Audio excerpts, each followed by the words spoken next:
Hello everybody, my name is Starrapter and welcome back to the channel. Today I'm very excited to review, spoiler free of course, Aquaman. So this is the follow-up to Justice League, but there are plenty of flashbacks naming this an origin story for Arthur Curry, aka Aquaman. We find out how his parents met. His father was a lighthouse keeper on a coastline of Maine. His mother was a queen of Atlantis. She washed up on shore wounded.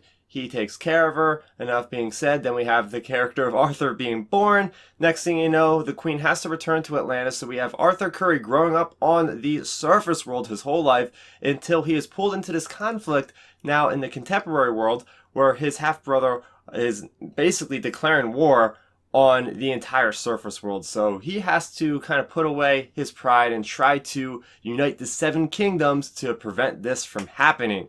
So jumping into the good, we have Jason Momoa reprising his role as Aquaman. I think he does a great job. He doesn't play your goody two-shoes hero because he does have some conflict in him, and he does have some growth throughout this film.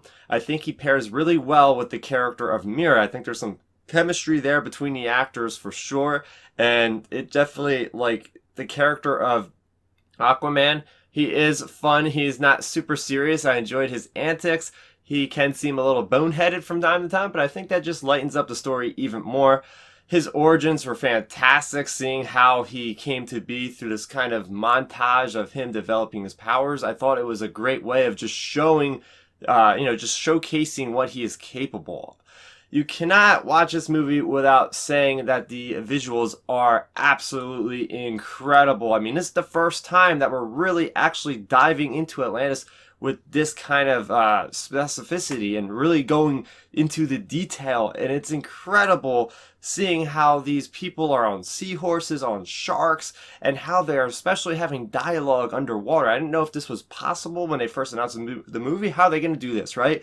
The animation with their hair just like flowing while they're just floating. They're talking. There's an audio cue where it sounds like they're echoing. So they do a fantastic job of really kind of seeing this entire culture. And I think that's what this movie does really well, is it just fleshes out this never before seen locale and really just breathes life into it. I mean, this movie, I'm going to draw very, very close parallels to Black Panther. What Black Panther did to Wakanda, we have Aquaman doing to Atlantis. Like, there is so much story here. There's so much lore. There's so much mythology. It really felt to me a lot like Star Wars. I'm not going to lie. It felt a lot like Star Wars, like some of the prequels. There's so many CGI elements, but there's so much deep lore in there. Getting into the action, absolutely phenomenal. We have these really unique camera angles. The action is so kinetic. It almost seems like a video game in a sort. The CGI is very believable though. And we have like 360-degree shots of people fighting continuously without cutting, which is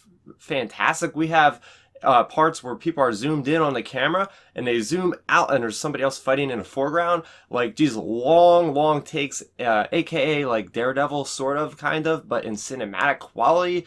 The costume design is incredible. Everything from Black Manta, who is the nemesis for, we have Aquaman's nemesis there, to Orm, which is his half-brother. They got this Greek influence. The characters that, work for Orm, when they go on the surface world, they have to wear these suits because they can't breathe water unless they're highborn, like Aquaman or Orm.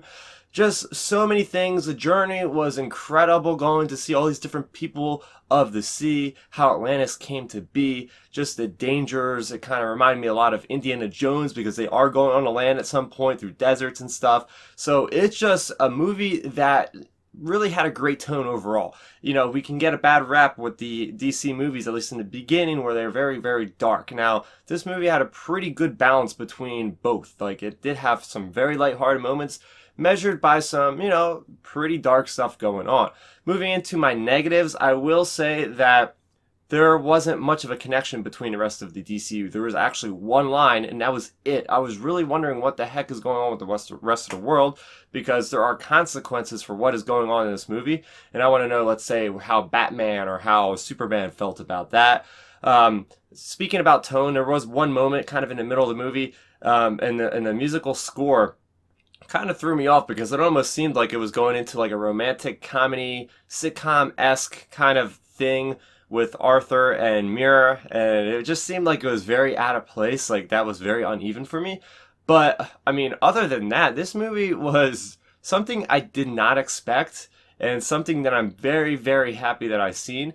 And for that, I'm going to have to say this is the best DC movie out yet. I really enjoyed Wonder Woman, but I think this is a step higher. It's more consistent. With that being said, I'm going to have to give Aquaman a score of a 9 out of 10. I think anybody should go out there and see this movie just for the visuals alone. You will have your mind blown by some of the things that actually happen, especially in these action sequences. It is pretty much like Lord of the Rings and Game of Thrones underwater. It's absolutely unbelievable, and I really hope we get more movies based underwater in the DC universe, because James Wan, man, he pulled this thing off with excellence.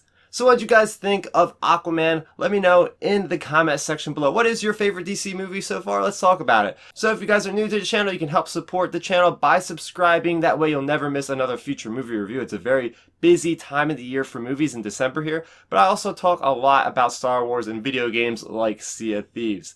So that's going to do it for me, Starrapter. Thank you so much for watching, and bye-bye. Thanks for checking out the video. Please hit that thumbs up symbol. It helps me know that I'm making content that you guys enjoy. And if you enjoyed this video, I also include 2 videos down below you guys should check out. And please consider subscribing to this channel. It helps support me, and it notifies you guys of when I get new videos up on the channel. You can also contact me on Twitter, Facebook, and Instagram at Starrapter.